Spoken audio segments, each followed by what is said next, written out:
Je suis Hypatie, mathématicienne et philosophe. Et tant qu'une seule étoile brillera dans le ciel d'Alexandrie, la pensée ne mourra jamais.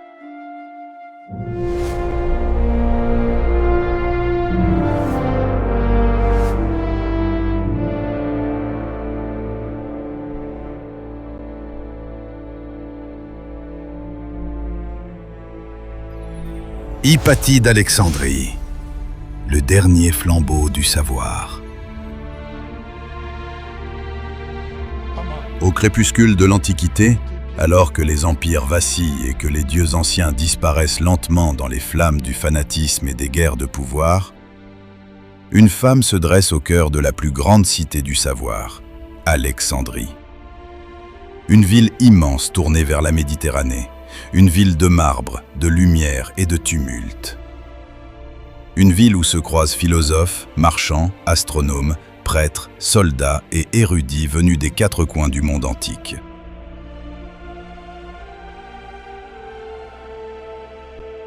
Regarde, père, il fonctionne parfaitement maintenant. Excellent travail, ma fille. C'est magnifique. Dans une Alexandrie au bord du chaos, Hypatie lutte pour préserver la connaissance face à la montée du fanatisme chrétien.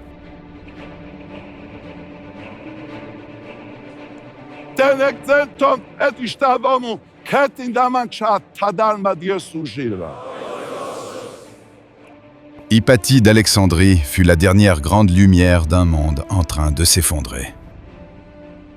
Citoyens d'Alexandrie, je vous implore, ce prêtre fanatique nous met tous en danger. Ne l'écoutez pas, il divague et ne connaît rien. Elle grandit parmi les rouleaux de papyrus, les cartes célestes et les débats philosophiques du Muséion d'Alexandrie. Dans cette ville fondée par Alexandre le Grand, où se dressait autrefois le mythique phare d'Alexandrie, Hypatie deviendra une professeure admirée, une philosophe respectée et une femme dont l'intelligence fascinera jusqu'à ses ennemis.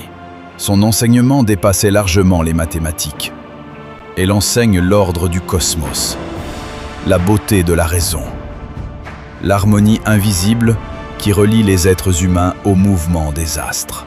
C'est en comprenant le mouvement des cieux que nous comprenons notre propre place dans le cosmos. C'est magnifique. Mais Alexandrie change. Les rues autrefois traversées par les philosophes deviennent le théâtre des affrontements religieux.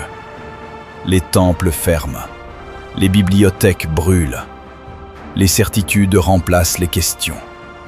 Dans l'ombre, grandit l'influence du patriarche Cyril d'Alexandrie, tandis que le préfet romain Oreste tente encore de préserver un fragile équilibre politique.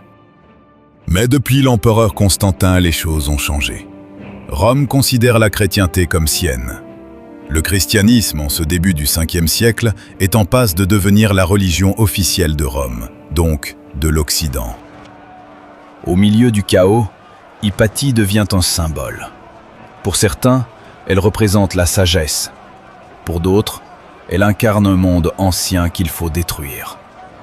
Alors commence la chute. Dans une Alexandrie oppressante, monumentale et crépusculaire, la foule s'enflamme. Les rumeurs deviennent des armes. Les sermons deviennent des condamnations.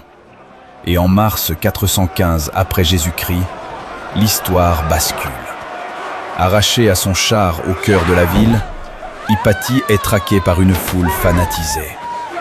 Son assassinat brutal devient l'un des événements les plus tragiques de l'Antiquité tardive. Le moment où la violence écrase la pensée, où l'intolérance réduit au silence la dernière grande voix du monde classique. À travers les siècles, le nom d'Hypatie a traversé les civilisations comme un écho immortel. Philosophe, scientifique, femme libre, elle deviendra le symbole universel de la connaissance face à l'obscurantisme. Hypatie d'Alexandrie, le dernier flambeau du savoir. Parce qu'un autre cinéma naît. Une œuvre cinématographique de Lionel Vigneron mêlant science, philosophie, politique, spiritualité et tragédie humaine.